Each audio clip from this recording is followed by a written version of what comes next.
May namataan na namang mga barko ng China malapit sa Zambales. Pinalilibutan din ng mga barko ng China ang Baho de Masinloc. At nakatutok si JP Soriano. You are directed to cease and desist from conducting illegal maritime patrols. Agad niradyuhan ng Philippine Coast Guard ang tatlong China Coast Guard vessels na namataan malapit sa Zambales kahapon.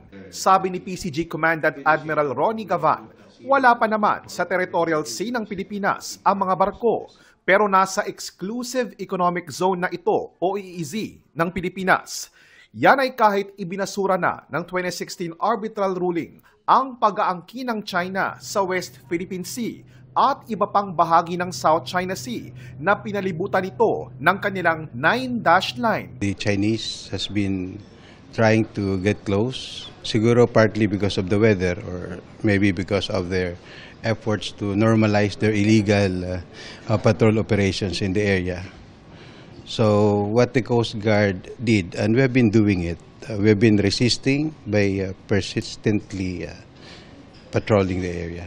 Malapit din ang mga namataang barko sa Baho de Masinloc na bahagi ng teritoryo ng Pilipinas. Batay sa mga datos at imahe mula sa Automatic Identification System o AIS data at Skylight, pinalilibutan ang Baho de Masinloc na mga barko ng China. Kaduda-duda ang mga kilos ng kanilang barko, batay sa imaheng ipinakita ng isang American professor sa isang security forum. Sila yung mga kulay kahel at dilaw sa imahe. These are vessels that are moving at a slightly slower speed, and they're moving in a back and forth motion, indicating or suggesting to me that they're guarding this area. Ang last monitoring was as of last week, yung na-report natin na may 4 sa Baho de Masinloc area. And then yung 3, malapit sa Baho de Masinloc, yung isa is between Scarborough and mainland Zambales. They have been trying to normalize their illegal patrol operations. And what we in the Coast Guard has been doing consistently is to challenge that illegal presence there.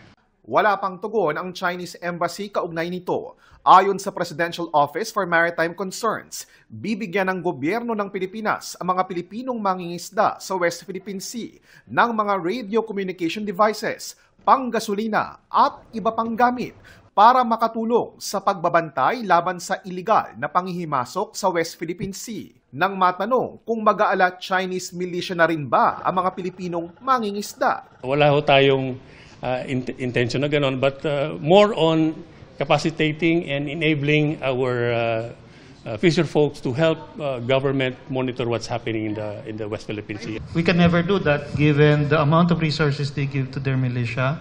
They're really part-time soldiers. That is not what our people want. That is not what they expect either. Para sa GMA Integrated News, ako po si JP Soriano, nakatutok 24 oras.